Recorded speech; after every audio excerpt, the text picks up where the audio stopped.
Today on This Old Homebrew, I'm going to show you how to make a really easy beer in the comfort of your own home. It's called the Over and Under IPA. The reason it's called that is because it's a little higher in bitterness than a standard IPA, which is already pretty bitter, but we want to kick it up a little bit.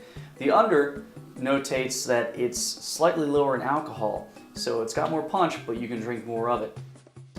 Beer itself consists of really 4 basic ingredients. You have barley, which produces the enzymes and proteins that will be broken down into sugar, or conversely, what's called a dry malt extract, which is this conversion process but already completed, so you can just add it to the boil. This gives the body, the more sugar you have, the more alcohol you have. We have 4 different types of hops. We have both leaf hops and pellet hops. Now hops are what lend the bitterness to a beer.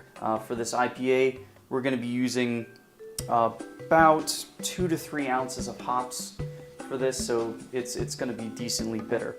Then we have the yeast. This is what changes over the sugars to the alcohol in the fermentation.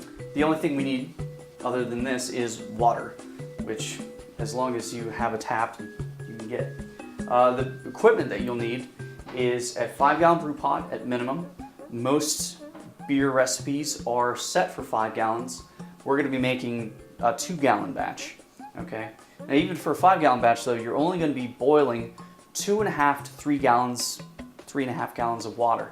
The rest of it will be put into a fermentation bucket, such as this. And once you've poured it in after the boil, you add the yeast, and then you just let it sit for about a week. After that, you bottle it. 2 weeks later, you have beer. So, let's get started. Alright, so right now we're going to get to the actual boiling process.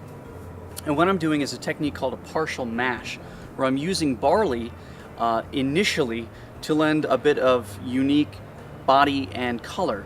A little bit of flavor as well. You don't want to let the grains steep in water above 150 to 160 degrees. I'd say 160 degrees, because after that it releases a lot of nasty tannins and just terrible flavors.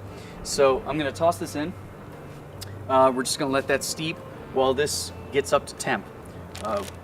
You want to make sure that you have one of these nice big thermometers, which you can get at any homebrew store, and it floats. It's handy, but you need to make sure that you have a good temperature and pull that out before you put it to a boiling boil, which is the best way to brew a beer. We've hit 150 degrees with this, so I'm going to pull this bag out now. Feel free to discard this, or if you live on a farm, it's great for animals, so I hear. But it's really useless after the initial tea that you make from it. So you just go ahead and toss this, and now we're going to crank it up and get ready for the full boil.